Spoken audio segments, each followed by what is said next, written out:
Hi there. You're about to enjoy the Chronicles of Tom and Jamie. Hi everyone, I'm Kevin Mann. Hey guys, my name's Annabelle Knight. Hello, this is Becky Baldwin. Hello, I'm Chesney. Hey, what's up everyone? This is Braden from Say We Can Fly.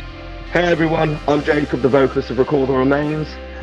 And you've got me, Jamie and Tom on the Chronicles of Podcast. Hello everybody and welcome to the 121st edition of the Chronicles of Podcast. And these right here are the Chronicles of Recall the Remains. It is I, the bearded Brummy Jamie, and joining me as always this week, as always, this handsome fella right here. It's a Scotsman Tom. Not gonna fuck about. Welcome to the Chronicles of Podcast. Hit it!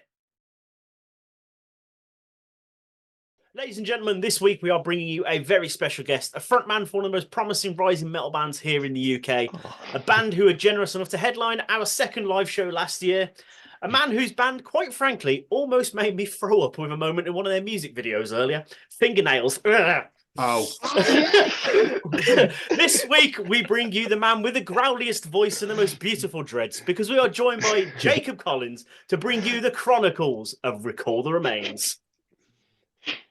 Thank you very much for having me. Thank you very much for joining us.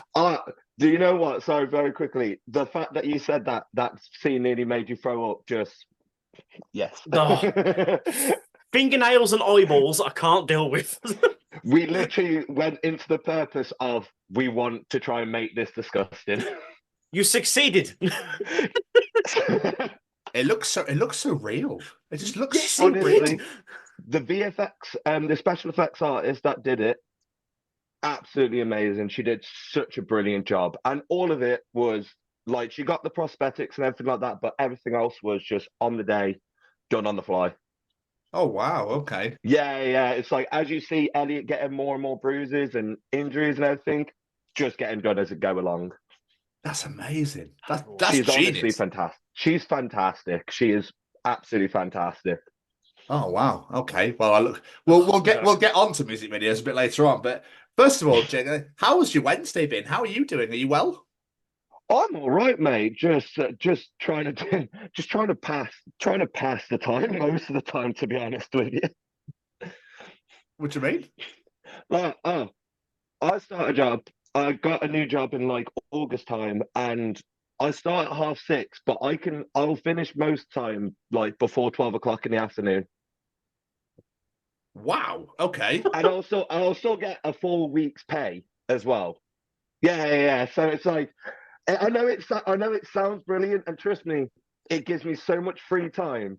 But that's the problem. I have too much free time. It was the opposite problem at my last job. I had no free time. I had no social life. Now I just have too much time and no social life. Oh, dude. So I am such a I'm such a glorified housewife. I clean and I cook, and that's all I do. Oh, mate. And watch anime. Oh, I mean, so you live in the dream a little. It's like, but is there so much as too much anime, or no? Not for me personally, but probably to some other people. I will watch it all day. Oh, fair. Okay.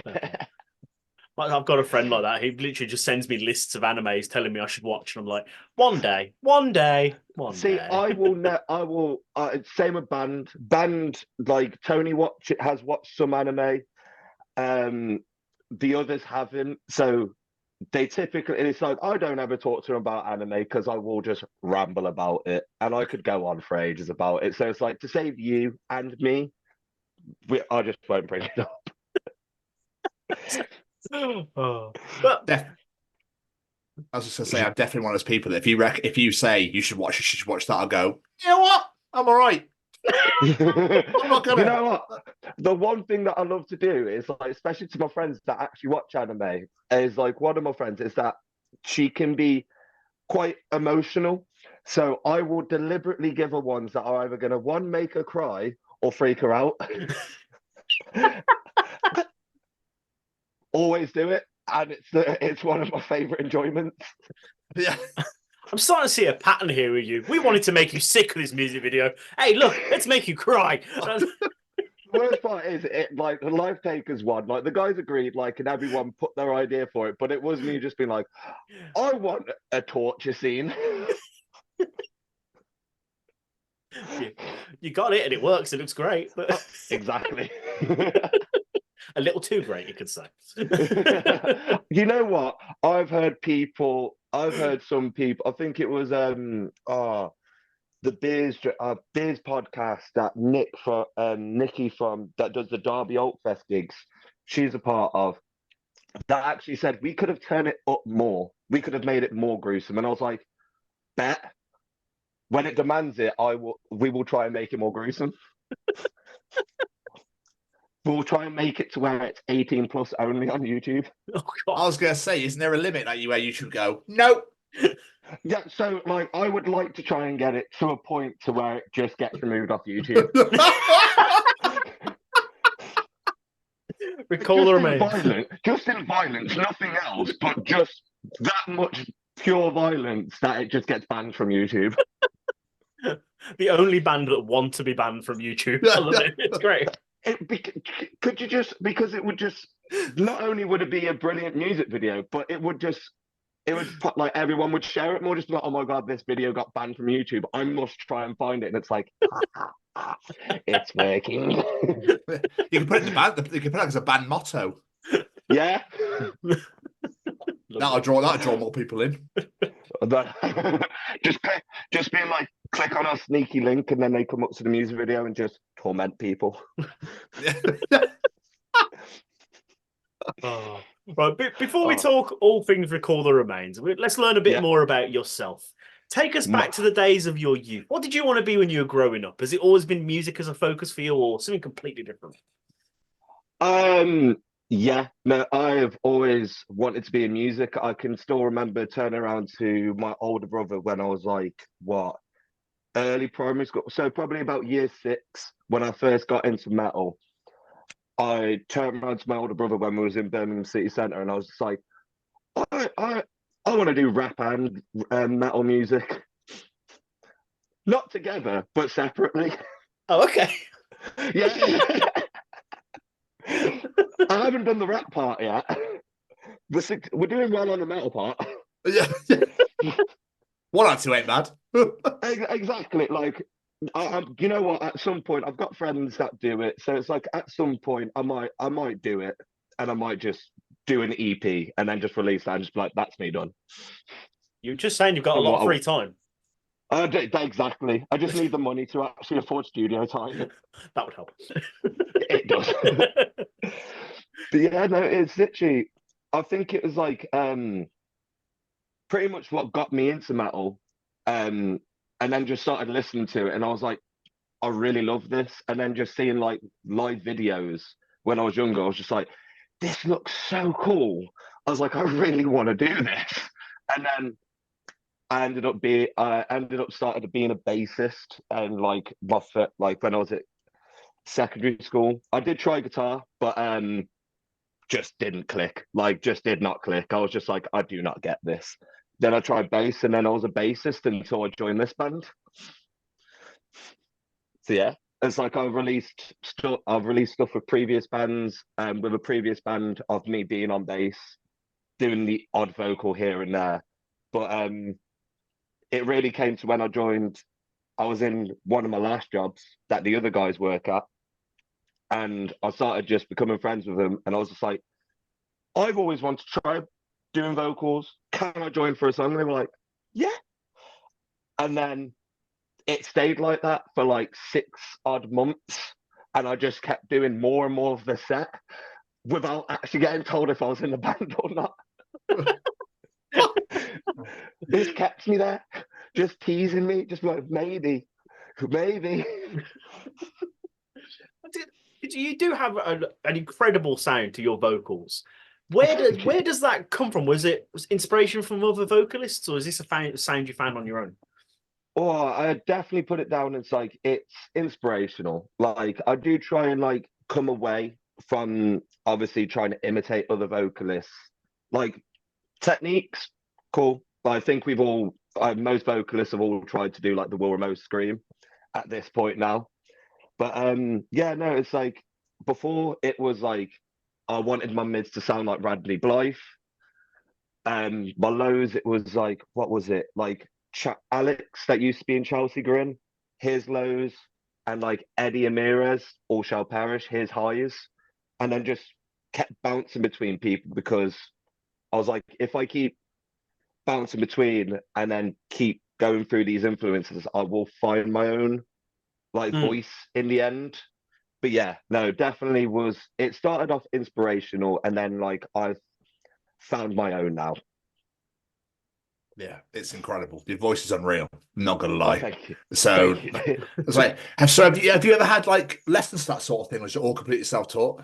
No, it's like but mate, back in the day, like when I started learning it, like there was no tutorial videos for it. It was still going off the premise that it was like it was pretty much all from your throat. It's just going to damage your throat all the time.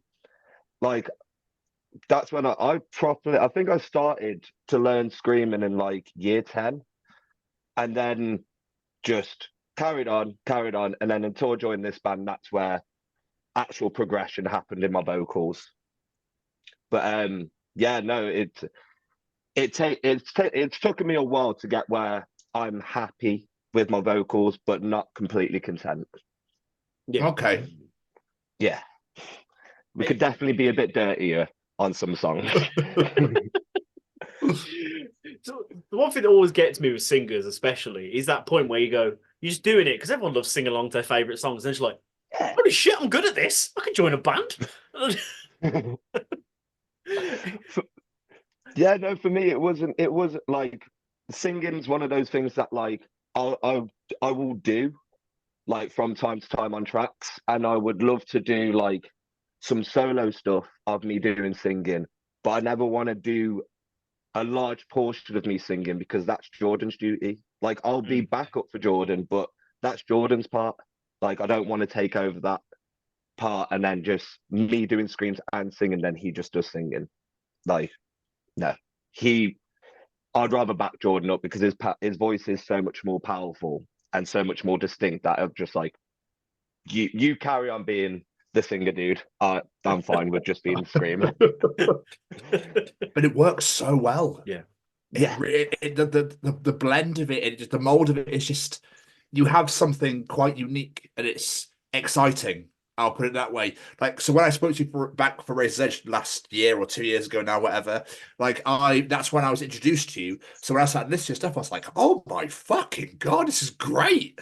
And I was quite surprised that you're at the level that you're at. I thought you'd be flying by now. You know what I mean? But yeah, just that whole that mold of you and Jordan together is just magnifique, monsieur.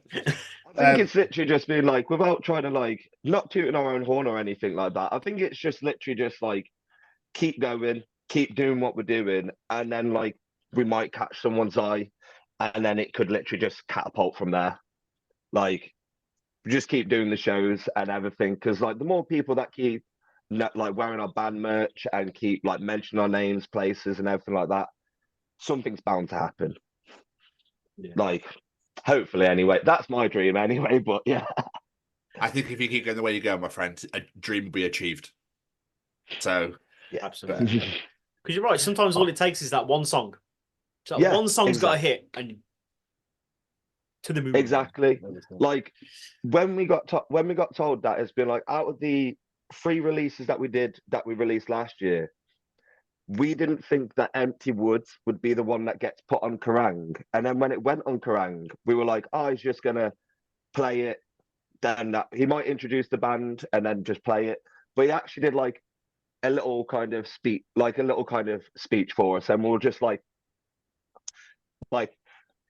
14-year-old me is dying right now. Like, I can't believe I've just got played on Kerrang radio. Yeah, that's amazing. It's still some points to where like playing Bloodstock, for example, just you think back and just being like when you first start out and you're just like, oh, I would love to do that, and then you actually hit that stage and you're just like, this is brilliant. This is why I spend so much money on this band and so much time on this band for moments like this. It's amazing. But to be a front man of the band and have yourself out there in front of the crowd, especially, you've got to have a bit of an outgoing personality to put yourself out there. Have you always been like that, or is this sort of, hi, here's my facade? It's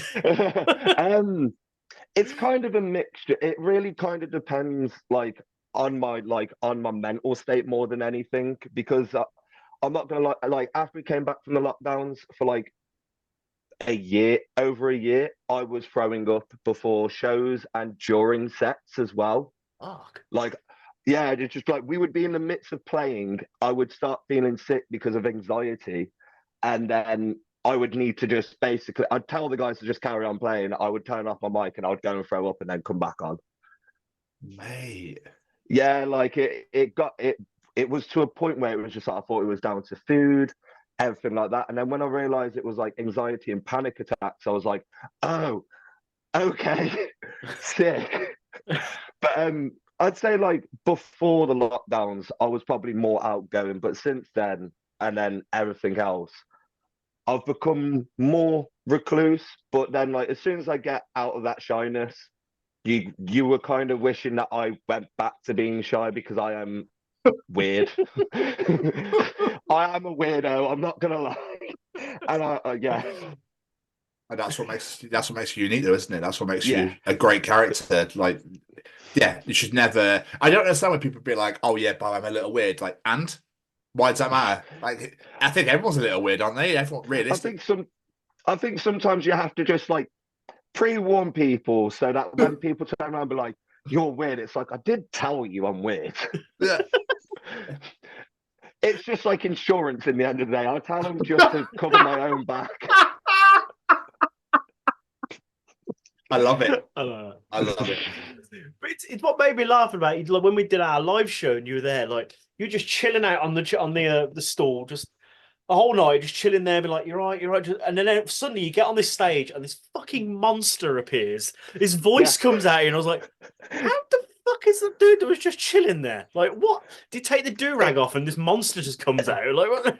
Pretty like it's up to a point now where it's just like, because of like I said, like panic attacks and anxiety, like why I face away like from the crowd at first, so I can like hype myself, like kind of just get myself in that frame of mind of just being like, I am going to just try and like, not in a bad sense, but I'm going to fuck this shit up as much as I can. And then just, even on small stages, as you've seen, Tom, and as you've seen before, it's just being like, I will just kick, and I will just kick in the air, just to proper get to people and just be like, I didn't think there was space to do that. Like, if I can do more and more ridiculous stuff to just catch people's eye, brilliant. But then, yeah, as soon as I come off stage, I'm just like, hello, it's me. So with the Bloodstock crowd, then, if you're having severe panic attacks, anxiety, what happened at the Bloodstock show? Did that happen there? Oh, so I didn't throw up at that one, but because like at that point I just kept moving, so I don't think it was setting in. And then it was really weird. So it was like, I think my body kind of, it checked me out, because I made a TikTok video for Dave from the basis of Bury Tomorrow. I was like, your band's playing on this stage, my band's playing on this stage, want to come by? He never replied, but then he actually just came by, and I was like, oh, hello. But I started getting like really bad pins and needles in my arm.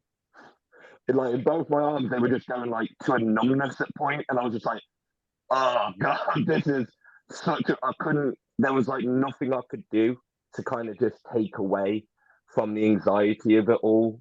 But yeah, no, luckily I didn't throw up that day. Good. But I'm glad I didn't, because it was so fucking hot, mate. Oh yeah. I still have videos, a video of like us like coming off stage, and then you just see like a layer of sweat like a slug on me, and then I'm just like, I want to die. And then Tony's on the floor, Zach's on the floor. Somehow Jordan's still in leather trousers and full makeup. Yeah, no, like leather trousers, a long sleeve, and full makeup. What? It was like 35 degrees every day. Yeah, I know this. It's why I originally started calling him a lizard. Because he is just a lizard, mate. Like he hates the cold. Like I've seen this man wear jeans through summertime in factory work.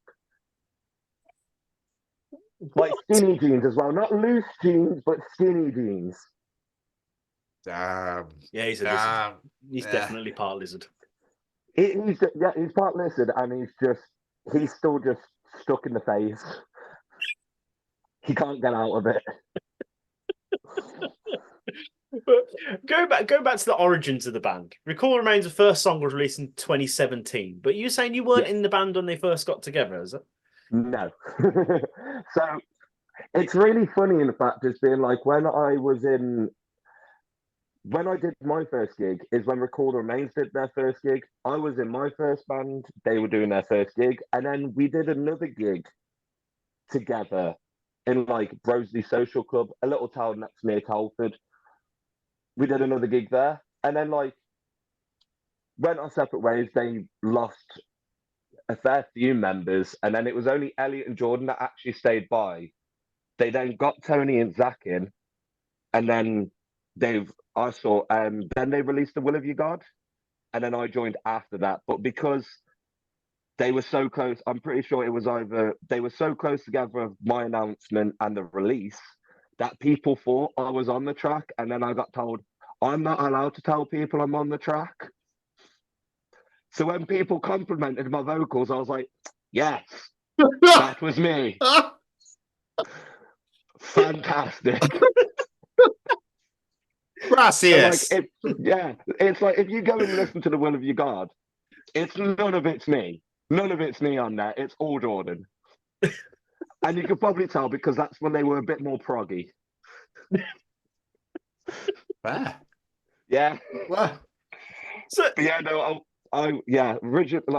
origins of the band is like it started over 10 years ago with Elliot and Jordan just carrying it on, and then I think it was Tony joined, and then it was Zach, and then me, and then it's been like that for like 6 years now. amazing. That's incredible. So I imagine you don't know. Do you know where the name comes from? Well, I know where the name comes from. I know the meaning behind it as well. So Recall the Remains is basically just trying to remember who you were and who your past self is. That's what the premise of Recall the Remains is. That's awesome. Yeah, like we basically used to throw that question to Jordan that many times I listened, and I just remember. Oh yeah. Now. I mean, I'm always intrigued because as what was come up with first, because everyone always has names previous, and it's like bathtub or like that sort, like really stupid, bucket and spade and stuff like that, and then the thought that went behind the name and the logo, because you've seen our logo, it's a circle and it kind of looks like an octopus that's missing 3 legs, but that is an RTR as well.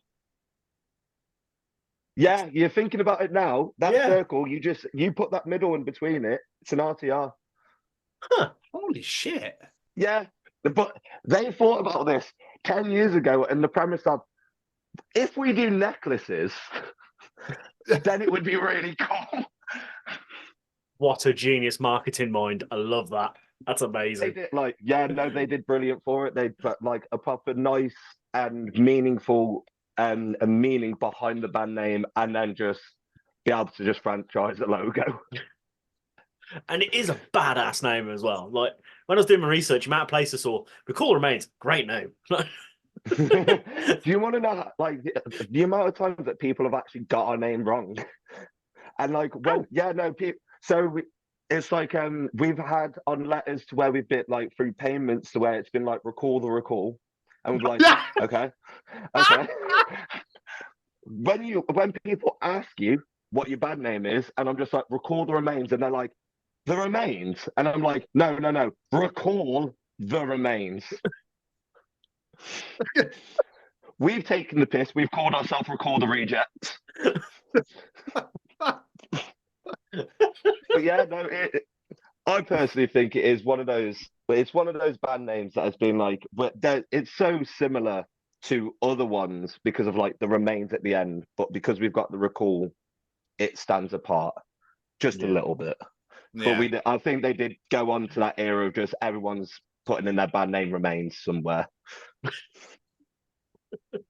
So you said that they were proggy back in the day.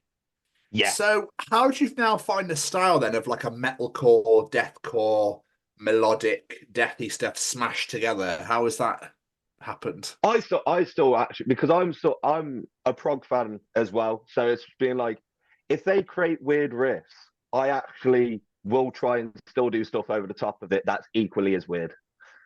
Like I will do messed up rhythms to try and also either complement it, just so it's like, oh, they're doing their part, but I'm also doing my part as well.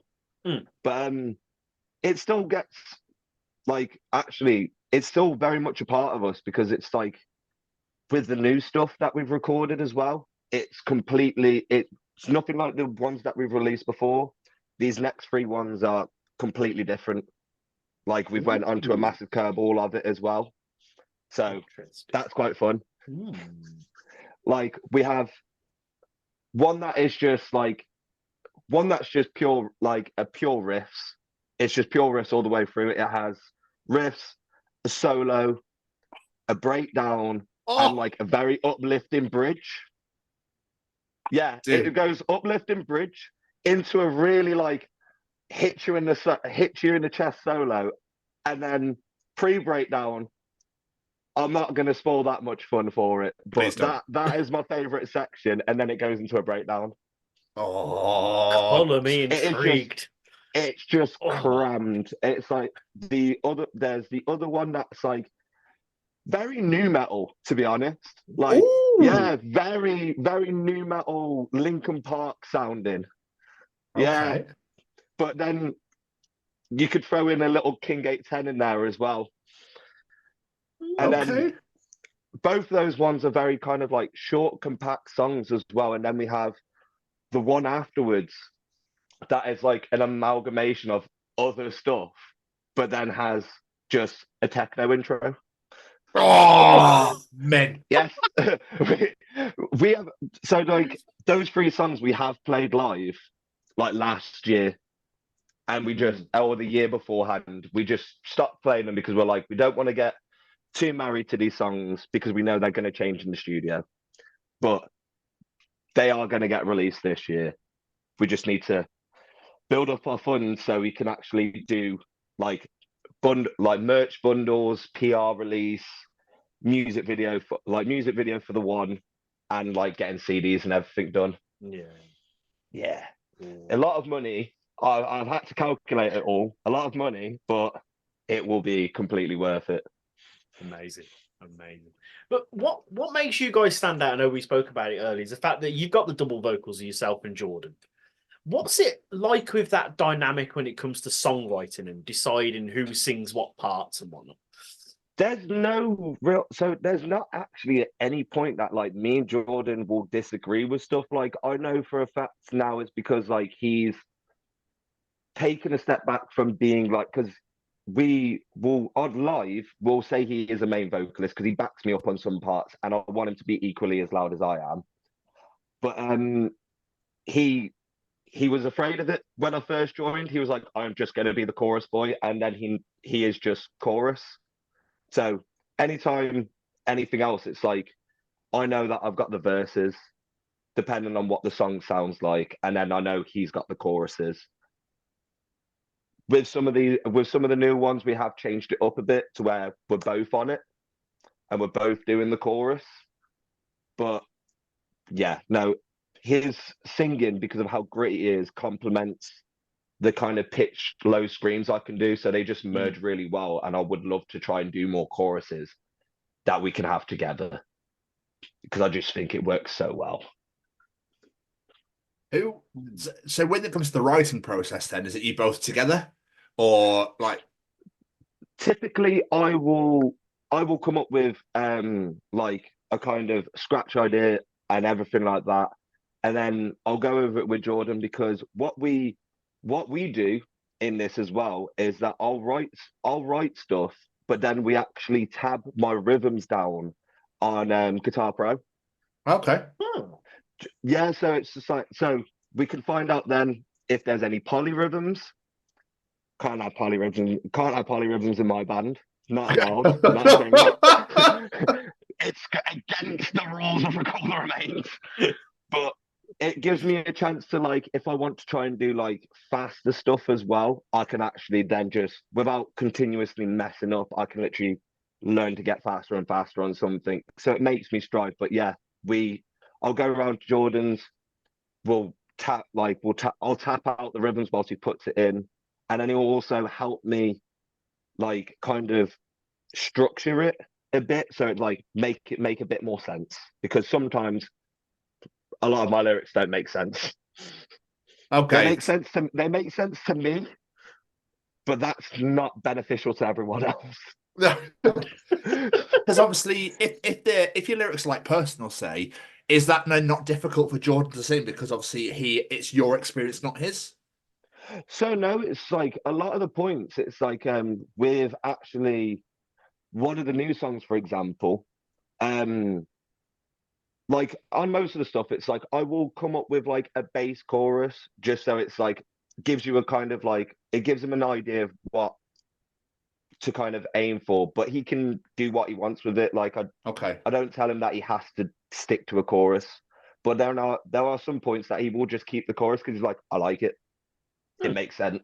We'll go with that. But with the guys, it's like I said with this new one, it's like one of them is more of a personal one just to me, and again didn't have a problem with it. I told them and the recording engineer why that song, like why the chorus I think needs to stay like that, and they didn't like, it's not like they kept digging or anything like that. When I told them why and everything like that, they were like, oh shit, okay, and then was just like, let's carry on.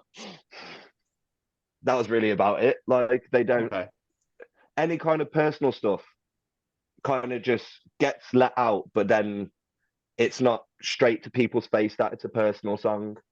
Yeah. Okay. Yeah. Are all your lyrics personal, or is it just a mixed bag? It's like a mixed bag. It's like Life Taker, for example, is more of a personal one for me. Weirdly enough, I know, yeah, but Life Taker is more of a personal one to me. That is anger dished out towards like a direct person. But some of them are just being like, for like Darker Path, for example, is going through the 5 stages of grief. So it's also just been like, here's some of songs that are personal to us, but everyone, we're also like, you're going through these mental health problems, you've got all these problems going on, we also know what that's like. So it's kind of a mixed bag of both, to be honest. I like that a lot.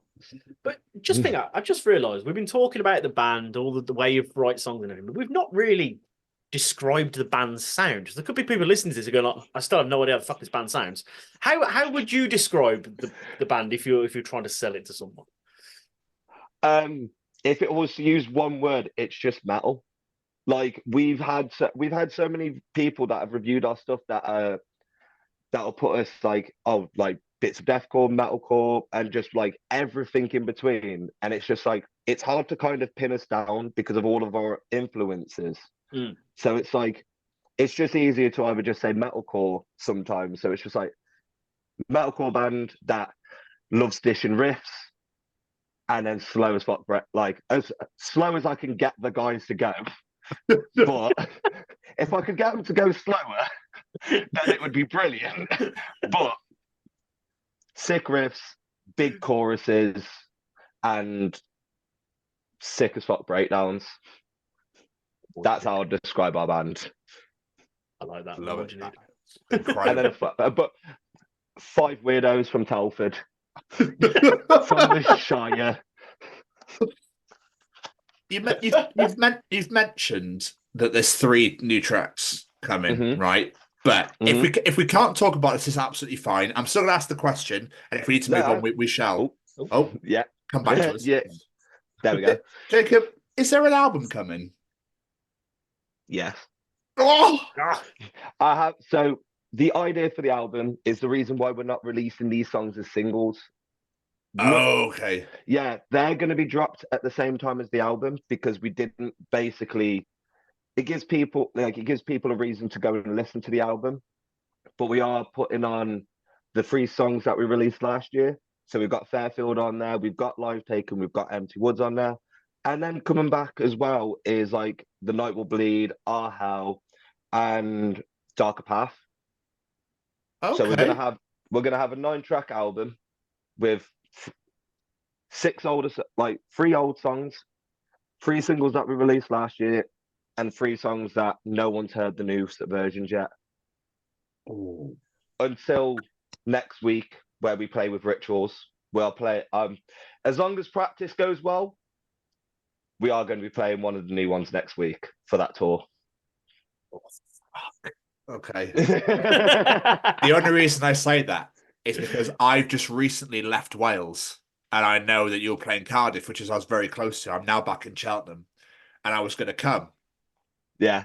But I'm now in the United States of America, so I'm not actually here at all. But still, I when I saw it come up, I was like, oh, fuck. I looked at the dates. I was like, yeah, I can't make any of that. Brilliant. So. Yeah, no, it's like if everything goes well, then it might not just be one. There might be 2 new songs, and we might be completely changing on how the set actually goes. Like, oh wow, okay. Our Hell, that's been the staple last song of our set for so long now, will not be the last song of our set. Oh, exclusive. But yeah, no, it's like I'm really looking forward to releasing these, like, because the little snippets I have shown people in person, they've just been like, oh, okay, this is completely different and everything. But yeah, no, I'm really excited. I'm really excited to do the music video as well with Jay Hillier, because he always does sick stuff. It's just the money part that I'm not looking forward to. Yeah, I can imagine. I think it will bear fruit, my friend. It will bear fruit. Yeah, no, like I never have a problem with spending as much money as I do on the band, because it's something that I love to do and everything like that. It's just always grim seeing that much money accumulated into the account, and then it just goes. Yeah. And then I just die a little inside. It's really depressing sometimes, because I deal with it, and when your band account has more money than you actually do in your account, it's like, this is not fair. This is bullshit. Oh, dude. Because obviously you've released singles here, there, and I think there's one EP randomly out there as well. Do you find that the Spotify generation now prefer singles rather than albums, and that's why you've done it that way? Because I know a lot of people now listen to the stuff and go, "That was great. What's next?" And you're like, "Well, hang on." I think like the best example for it is what Sleep Token have done. So it's like what they did with like Take Me Back to Eden. They released 4 singles, and they were like, "You'll get more when the album's dropped." And that's the kind of idea that we had, because originally we were actually going to just do an EP. Okay. We were just going to do an EP with these next 3 ones, but then Tony brought up the idea, and then Dan also reinforced the idea as well about doing an album with all the other ones. Because my original thought of it was I felt quite cheap bringing back 3 older songs to then throw on the album and everything like that. I wanted to do like completely new ones and everything like that. But I was reassured and everything like that it's not, and everything. So I was like, all right, sound. We'll pick the 3 most popular ones that sound close to what we are now. But yeah, no, it's like it was kind of just like decided, I think, after we released the singles last year. So it's kind of just what happened. Like, I think we always wanted to do an album, but the prices of recording an album is, again, it's a lot of money, especially like when you go to like experienced people as well. It can just cost a lot of money. So we have previously we just released the EP, but this time we're actually just gonna drop it all as an album. I'm so excited to hear these new songs. But the past few years, though, you guys have achieved some amazing things. And there's a couple of things I do want to talk about specifically. We briefly mentioned earlier Bloodstock. Yeah. Did I read right that you guys had 3 days' notice to play that? Yes. How the fuck does that happen? So it all works out. I'm funny enough going to blame me breaking my foot because I don't know if I would have gotten the time off work. I was luckily already off work because I broke my foot at the time. Yeah, no, it's like you'll see me, like if you see like interviews from Bloodstock, you'll see me joking around of like how I broke my foot, and like some pictures you'll just see like a very shitty boot on my foot that's on there. But yeah, it's like I think it was a band called Head Rush that had to drop out that Dan was doing PR for, and obviously he knew about it, so he was just like, "I've got another band if you want, they're free." And then Simon was like, "Okay, yeah." And then all I remember is literally just getting in our message, just being like, "Can you guys make yourself free Saturday to play Bloodstock on the New Blood stage?" And I was like, "Well, I'm free." Everyone else, it was like more waiting on Elliot and Jordan. And Jordan was like, "I'm not working Saturday, but Elliot is." And we're like, "Oh, fuck. And from what I was told by Tony, Elliot basically went around the whole factory trying to find someone to just take over the shift for him so he can actually go and do it. But yeah, we only found out on the Wednesday of that week that we were playing. That's nuts. That's why we like. I was massive. I made it obvious as well. It's like I was massively grateful for people coming out and seeing us, and especially the crowd that we had, because no one knew that we were playing. That people just turned up. Like we put it on socials here and there as much as we could between the 3 days, but we're lucky enough that we got the crowd that we did for it, to be honest. That's a man. I imagine you just went, "Shit, we've got 3 days. Let's rehearse." We did. I think we might have practiced, but with it like being 3 days, the realization didn't actually kick in that I was playing at Bloodstock. I got like getting in there. No, I was just like, okay, I'm just in a festival, so on and so forth. It was when I did the Bloodstock TV interview, and then there was members from like Barry Tomorrow to like that side of me, members of Malevolence over there. I was just like, okay, I'm actually doing this now. Fuck. I think it clicks in the interview as well because I literally go, I'm next to Dan from Barry Tomorrow right now.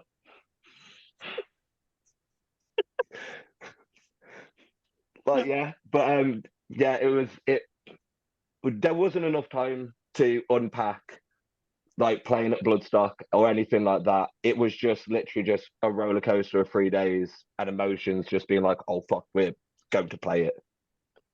And it was just excitement the whole way. And then the realization on the day, it's just been like, "Oh, this is actually happening. This isn't a dream or anything. It's actually happening." Fuck. That's amazing. I can't imagine reading that message. You're like, "Wait, what the fuck?" One of the funniest parts was when I was doing the interview for Bloodstock TV, and they were going because it was like, what is it? I know there was Hellfect, Rebecca from Hellfect. There was Calvin for Betrayal of Ruin, and I'm pretty sure it was Ben from Imperium. Don't quote me on that, but I'm pretty sure it was.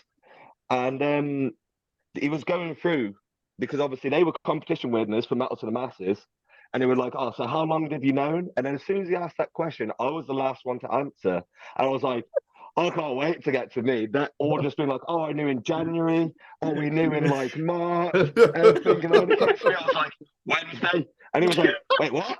And I was like, "Wednesday this week." I was like, "Yeah, Wednesday this week." I found out I was playing Bloodstock. That's amazing. His face was like, "What the hell?" I was like, "Yeah."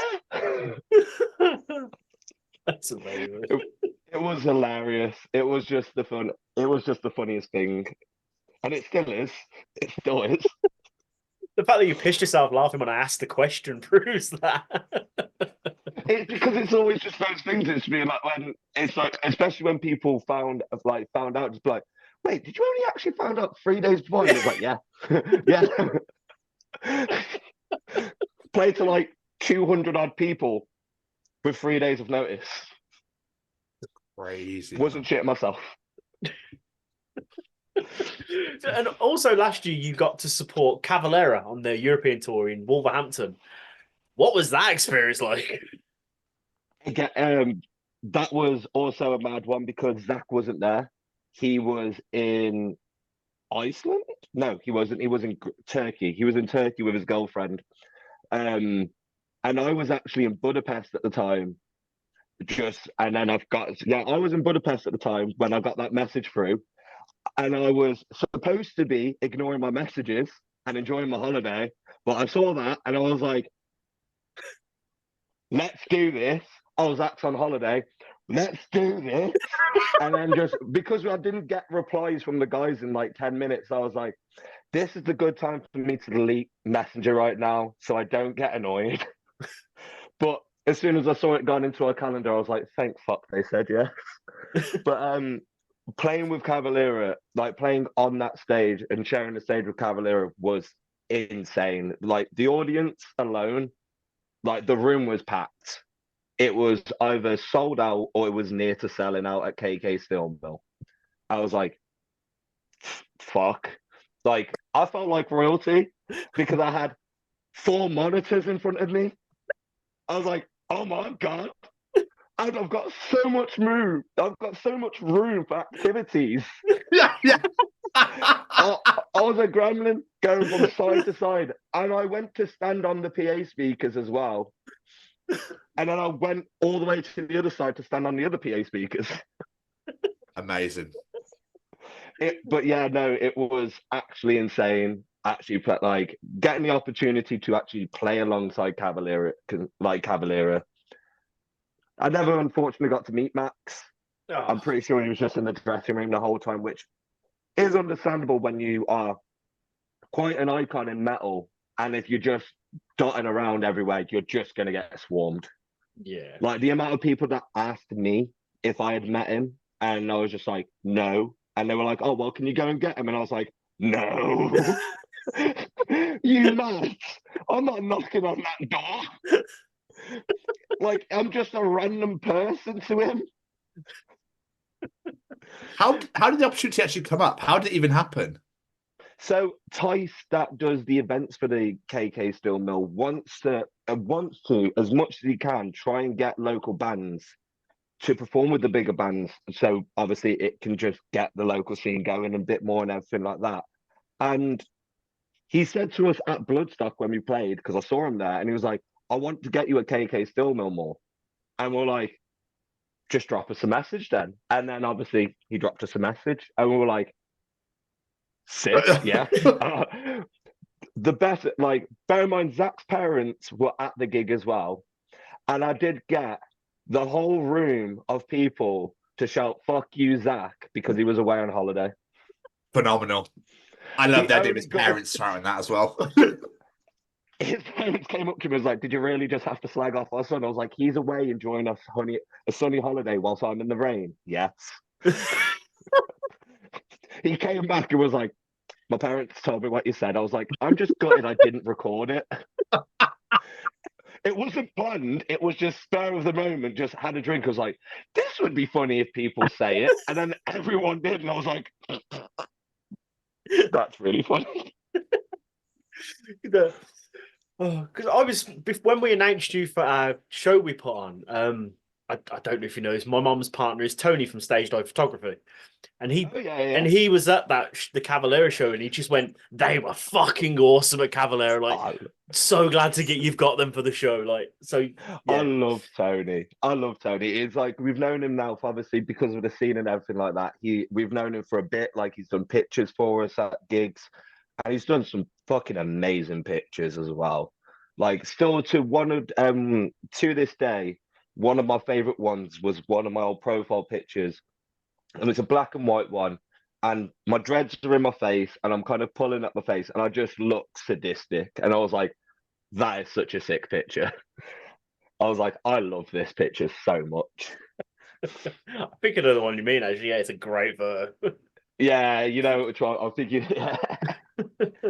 Oh no, he is such a lovely person, man. And like, I know he's taking pictures and that, but he properly comes out and tries to come to like most of the local shows. And half the time he doesn't charge for like taking pictures. So like, which is insane to me sometimes, but he just comes out and he just literally just does pictures for bands just because he enjoys to do it. And I'm just like, the love that this guy has for the scene is immense. Yeah, he really does. I think he's out every single weekend at gigs. And if I'm at a gig in Birmingham, I mention him, they're like, oh, we love Tony. Like, everyone knows him. Everyone knows Tony. Everyone knows Tony. Always say hello and ask him how he's doing. I do love the guy. So, as we look out for the future now, obviously, Yes. you've mentioned you got the new singles coming out, but do you guys have like a 5-year plan, say, or is it just let's do what we do and hope for the best? No, so like obviously, I personally, as soon as we finished recording the songs and they were finalized and everything like that, I already actually started asking the guys, was like, so what's the next album going to sound like? Because it was just what I was just like, well, we've done this now. There's nothing I can do to change any of how these songs sound. What's the next one going to sound like? What vibe we going for? Everything like that. Like, my personally is being like, I would love to go over. I would love to go over to Ireland and go and tour with our friends and survivalists because we've been wanting to go over to Ireland for so long and play alongside them as well. Try and get over to mainland Europe as well, and then hopefully try and get over to America. I just want to get out as much as possible, as further as possible, to just spread the name more and more. Yeah. That's what I'd say the plan is. Like, keep releasing music, keep playing shows, and hopefully just it gets bigger and bigger from there. So you do play like all the time. Like, you've announced a shit ton of shows already for this year, including a couple of festivals and whatnot. March is disgusting. I'm like grateful for all of the shows. I'm always grateful for how busy we are, but March is disgusting. Are you excited for it though? Oh, 100%. I know we're going to be so tired. We're going to because of like work commitments and everything like that, is like and like money and everything. We typically come back from gigs. So we'll travel back to Telford to then go back out to some of the gigs. Sometimes it works out better. So it's like Cardiff, no, not Cardiff, but like Birmingham, Gifford, some ones that are like 2 hours away. We don't mind driving back for that because it's 2 hours. Like, we've drove 2 hours there, we can drive 2 hours back. But I think it's getting to the point now where it's just being like, if they're 4 hours away, like Whitehaven, that we're doing later on in March, yeah, we've booked a hotel for that. Yeah. I made a point of this. I was just like, I'm not traveling for 8 hours to be there for like 3 and then have to travel back because I'm just exhausted. And you do want to take breaks on the way back and everything, but you just think, if I take a break and we keep taking breaks, it's going to take longer for me to get back. I just want to kind of get home now. I'm tired. That's fair. Is there anywhere in this stretch of shows that you're playing that you haven't played before? Oh, so I think so like town-wise, no, but some different venues. So obviously we've played the Devil's Dog, we've played the Gifford. In Bristol, we're playing the Exchange. We've only really played the Griffin in Bristol, so that's going to be a new one, which will be cool. I think Stereo Junkie as well in Sheffield. I don't think we've played there, but we have played in Sheffield. So a lot of these places we've been either too many times or once before. So it'll all be sick to go back and play again. But yeah, no, there's not new ones yet. Actually, no. Coventry for Dementia Aware Fest. I don't believe we've played Coventry yet. So that will be a new one. I think the other ones, yeah, we've played before now. Is there any like cities you haven't played that you really want to? Oh, I would love to. I would love to play up in Liverpool, Blackpool, but there hasn't. Off the top of my head, I can't think of any because we've done London, we've done Hull. Hull was a fun one actually. Hull was fucking hilarious because we drove past the venue at first because it didn't look like a venue. Like it's a brilliant venue inside, yeah, but on the outside it looks like a crack den. Because it had bars as well. Like it was in front of behind a bus stop, and we're like, this can't be the place. Then we saw Chase from Beyond Your Design sitting out front and was like, no, that's the place. Walked in, and like it's big. It's like the Hairy Dog, for example. You walk in, it's one bigger than what you think it's going to be. Stage, brilliant. The sound, sick. And then where we were storing our stuff, there was a boxing ring. Right? Yeah, there was a boxing ring out the back and a massive tyre. And I can remember getting in that tyre somehow, because it was like a massive tractor one. I got in it and the guys were pushing me just before we went on, and I was like, yeah, I'm dizzy now, thank you. But I would love to go back to that venue because it was the most weirdest thing, just being like, oh yeah, put your stuff back there. And it's like, there's a boxing ring. It's not like it was high ceilings or anything like that, but it was a boxing ring. And that was, yeah. But yeah, a lot of the apart from Coventry, we have played a lot of them, but I'd love to definitely get up to Liverpool. I'd love to get up to, because we've done Glasgow. I'd love to try and get up to Edinburgh and do a show. And I'd love to try and so Liverpool, Edinburgh, and Blackpool. Yeah.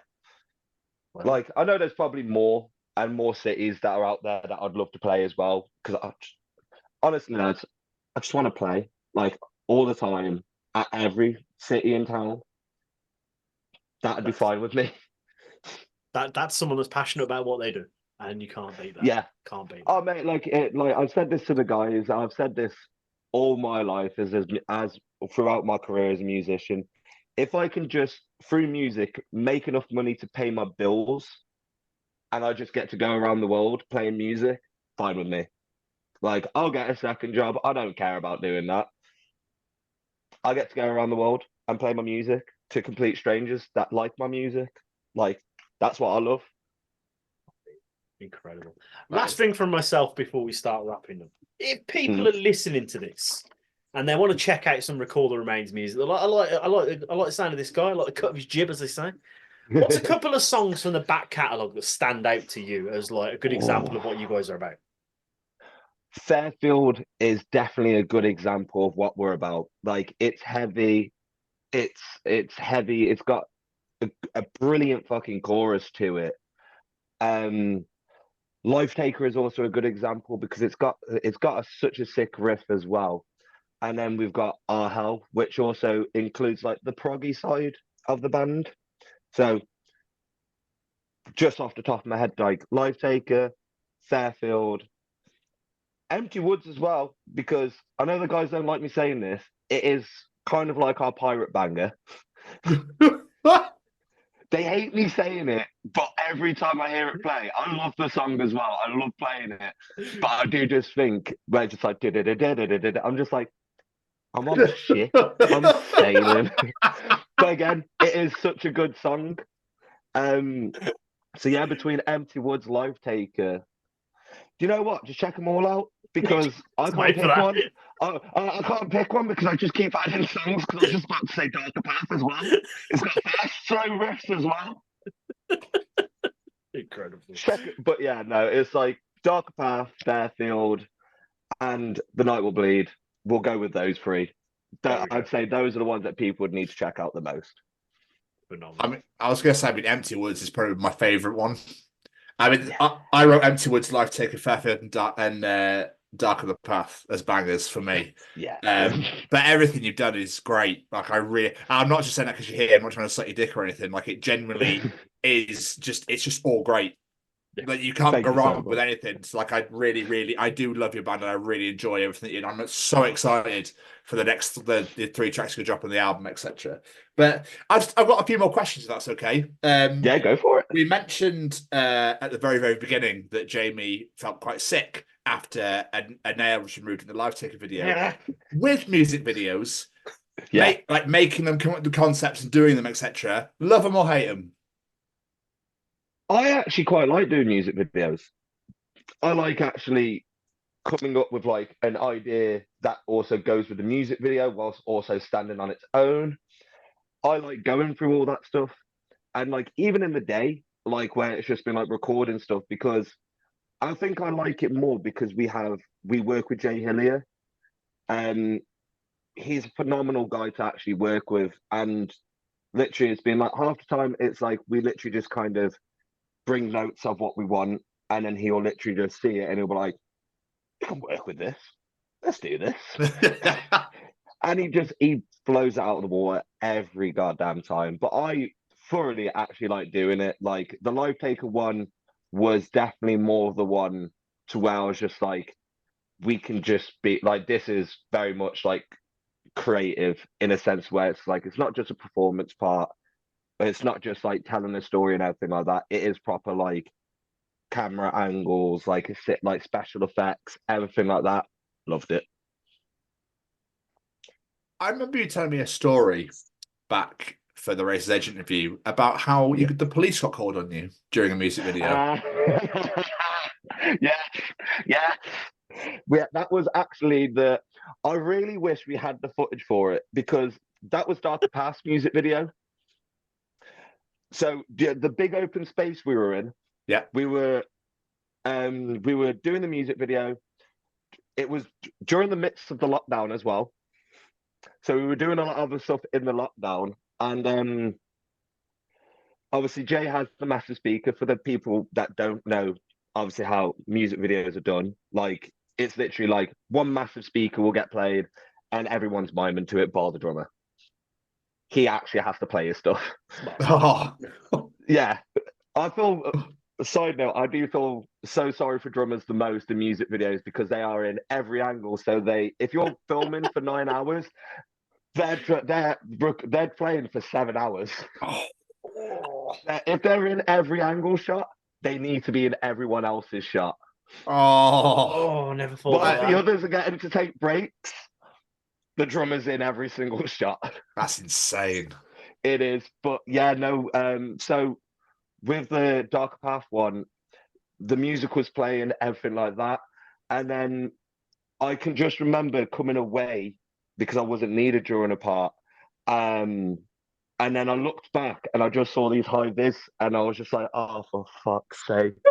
And we didn't realize we were on private land because it's not like we jumped gates or anything like that. It was a broken part of the gate. Like people cycle into that. But in this massive open space in the midst of the daylight, people thought there was a rave going on. So that's why the police were called. Yeah. Yeah, that's what raves have. A full drum kit, guitars, bass, and speakers. Well, I mean, they don't have speakers, but like that, and 5 people. They thought a rave was happening, so, and because like no one could see it because like it was like we had to walk like 10 minutes to that open spot. Like not 10 minutes, but it felt like it with all the stuff. But we had to unpack it all. Then the police were like, "It's private land. You need to get off it." So we're like, "Okay, cool. Like, let's pack down a whole drum kit, amps, everything to take back now." Sound. We got the shots that we needed. But the other additional funny part is the fact of we had 3 kids that were on a bike ride that watched us record this music video. That's awesome. Yeah, no, and literally, like, one of them said afterwards, like, bear in mind, like, they actually followed us at some places, but they actually was very respectful of keeping out of the shots. And yeah, no, it's been like we gave them like a pic and everything like that. That had like the little band logo. But one of them was like, "You guys are awesome," and I was like, I want that in the music video, just at the end. Yeah. I want these like little side clips. But yeah, no, we had like little kids, and then we actually had I think it was either the next day or later on in the day. One of their mums messaged us and goes, "Thank you very much for like being so nice to my son, like so on and so forth." And we're just like, "Don't worry about it. Like, we're not going to be knobheads." But it was genuine surprise that like one, we had kids. We literally there was kids watching us. Then police turned up, and then the mum messaged us the day afterwards, like, "Thank you for entertaining my son." I was like, "Don't worry about it." That's amazing. Inspiring the next generation. That's what you know. What that's what I hope. That is absolutely incredible. Saying that, like, March is busier for me and Zach because me and him actually are going to our local college, TCAT, to go and actually get, like, basically for students to ask us about our experience in the music industry. Oh, wow. That's incredible. Yeah, so it's like a music teacher that actually taught some of the guys as well. When we did the Shropshire Music Awards, he was there. We were performing, like, the college kids that were playing as well. They actually knew, some of them knew of us beforehand and was just like, two of them came up and was like, "We really like your band," like as 18-year-olds did. And I was like, "Oh, you're adorable. I just want to pinch your cheeks." I have a video of like these other kids, like just literally just in the corner on the rafters of these just 18-year-olds just headbanging, like 20 of them just fully headbanging. And then when we finished, they stormed that stage to just kind of speak and talk to us and then just get some pictures. And I was like, "You're all so adorable. I just want to pinch your cheeks." That's all I want to do right now. I've got all the time in the world for all of you. But yeah, we got asked then if we would be interested in doing it. And I was just like, you've never had a metal band, like they've never had a metal band come in and give their experience on it, let alone one that's actually from the hometown of the college. So I think I really look forward to it, to be honest. Like, but yeah, we've also got that. I think it's like the 13th of March. So we've got the Rituals tour, then we've got the tour with Levain and Born Zero, and then I'm going into a college midweek. Hopefully recover that point. Going, hopefully. Fingers crossed. Fingers crossed. Like I finish early enough from work, I can nap. Yeah, you'd be golden. You'd be absolutely golden. But funnily enough, you just steered perfectly into what I was going to bring up. The Shropshire Music Awards. Like, what the fuck? How did that even come about? That must have been amazing. So it was like we had obviously 2023's version, 2023 that we actually played at, and we got nominated for Best Band, but we also got nominated for 2022 as well. And we won that time. Oh, we got nominated for like Best Music Video, which was Our Hell's one. Unfortunately, one, Live Taker wasn't out then, and secondly, I don't think it would have. I think it would have probably could have won for Best Music Video, but not for the reason that people intended. But the 2021 was by far one of the.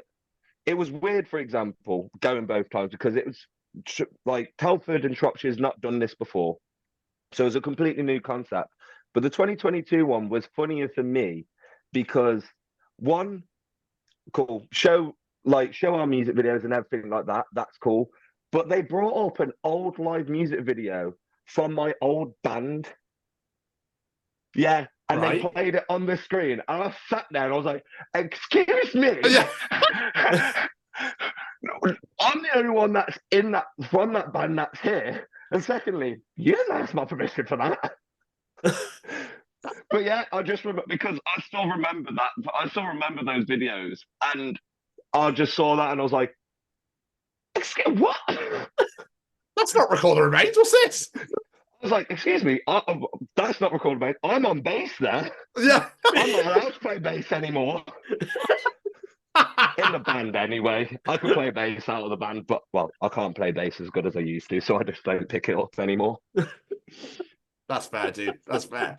But last question from myself. I like to ask this at the end of every single interview that we do, which is, did you ever think that when you joined this band, this is where you would be today?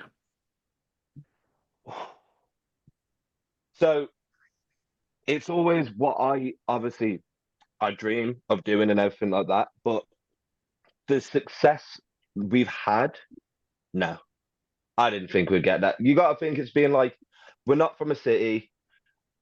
The local pub that was our scene has been closed. I think we did one of the last shows before I even joined the band properly. We did one of the last shows there. So there is no real metal scene in Telford. So this is why we have to go out and actually go and all over the place to actually go and do stuff. But no, we're like, because we just say it ourselves, we're just 5 dudes from a little town, Telford. Like, but I've had the opportunity to play with like Viscera, Head PE, Cavalera, and actually meet like Jay, that used to be the old bassist of Bullet from Valentine as well. Oh, I've actually had the chance to meet him because of being in this band. And yeah, no, like those kind of experiences are insane. That's amazing. Never be able to top it. And as I said at the start, this is only the fucking beginning, mate. Only the beginning. That's the plan. My dream, would literally not just to be friends with some of the more popular musicians now. That's all I wish. Just want to be friends with them. Not for clout or anything like that. Just so I can be friends with them. Like, it would just be so cool to just being like, oh yeah, I can just like drop like Phil Bozeman a message whenever I want. Cool. That would be sick. And he actually replies. That's the important bit, yeah. Yeah, because it's like we can all add these people through Facebook and they accept it, but they're not going to reply to you. No. They might, but I'm too anxious to message him. Before we let you go, any plugs, social medias, websites, whatever it may be you want to plug? There's our merch that we've got available. We've got some new merch. We've got obviously our shows with Rituals, and Ataka are joining us for a couple of for the Birmingham and Bristol shows. We've got our shows with Levain and Born Zero. We're Dementia Aware Fest. We are in Wrexham. We're in Whitehaven. Keep an eye on our social medias to see where we're going to be playing, and just keep an eye on there. And if you can, please buy some merch and listen to the stuff, because the more merch people buy is the cheaper this album's going to be out of my own pocket. Is it all at Record the Remains? Yeah, it's all Record the Remains. You'll be able to find the link for the merch through our socials. We always make sure we try and push that. Yeah, Facebook, Instagram, streaming our stuff. You can stream it on, because like most bands nowadays, we use DistroKid. You can stream it anywhere. Amazing. As long as you've got the internet and you put Record the Remains in somewhere, you will find our music, whether you like it or not, but you'll find it. I hope more you like it than not, but I can't control that part. But yeah. Any kind, like every stream, because like we do check them by regularly, and just seeing those stream counts go up, especially on shit days, makes me happy. And so seeing when people have brought merch just makes me happy as well. So yeah, people just keep supporting the band as they have been doing, because it just brings us nothing but happiness. That's what we like. That's what we like. So we want to encourage. Absolutely amazing. Yes. Jacob, thank you so much for joining us, mate. It really means a lot. Thanks for having me, guys.